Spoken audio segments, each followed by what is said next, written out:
n'est pas défendu. Madame Perrol, pour le 1843, vous avez la parole. Merci Madame la Présidente. Donc, le présent amendement vise à promouvoir le développement des financements solidaires en permettant aux titulaires d'un plan d'épargne retraite d'entreprise de se voir systématiquement proposer une allocation d'actifs investis en partie dans les fonds solidaires. L'harmonisation des produits d'épargne qui est souhaitée par le gouvernement, nous pensons qu'elle doit être faite par le haut. C'est pourquoi il existe un dispositif déjà aujourd'hui dans le cadre des PERCO qui prévoit que le règlement de plan propose qu'une partie des sommes recueillies puisse être affectée à l'acquisition de parts de fonds solidaires. Cet amendement vise donc à garantir le maintien de cette obligation et d'élargir à l'ensemble des plans d'épargne retraite d'entreprise. Rapporteur. Absolument favorable. Monsieur le ministre. Favorable. Je mets aux voix le 1843 avec un avis absolument. Il est en discussion commune, donc je ne mets rien aux voix. Merci. On va de nouveau écouter Madame Perrol pour le 2086.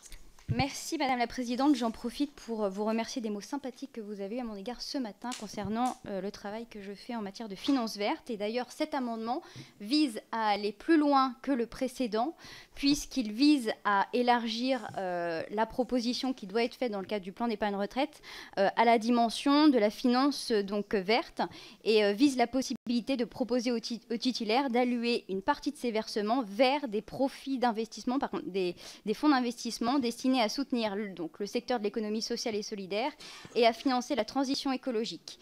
Il y avait une recommandation du rapport Ducré-Lemay qui allait dans ce sens et je rappelle que l'ADEME chiffre à 15 milliards d'euros par an les investissements supplémentaires que nous devrions faire pour atteindre les objectifs de la transition écologique.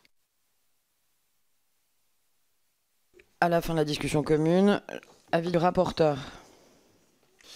Oui, très sensible aux arguments développés par Madame Perrol sur ces deux amendements.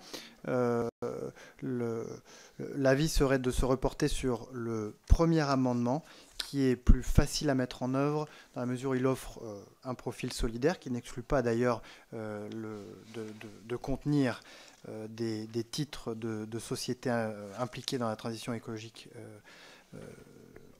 aux côtés d'entreprises plus spécifiquement solidaires, et donc de retirer la deuxième version de l'amendement qui va plus loin en matière d'obligations pour les prestataires de produits d'épargne. Monsieur le ministre. Je veux aussi saluer à mon tour l'engagement de Bénédicte Perrol pour la finance verte, qui est précieux. Lui redire que l'amendement précédent, effectivement, me paraît plus équilibré, et la rassurer sur le fait que dans le cours du texte, les exigences qu'elle a marquées sur la finance verte seront remplies pour les produits d'assurance vie. Donc je pense que son attente sera remplie. Je propose de retirer cet amendement au profit du précédent. Madame Perrol. Je vais retirer mon amendement avec regret. Et je vais avec plaisir néanmoins mettre aux voix le 1843 avec un avis absolument favorable. Qui est pour? Qui est contre? L'amendement 1843 est adopté.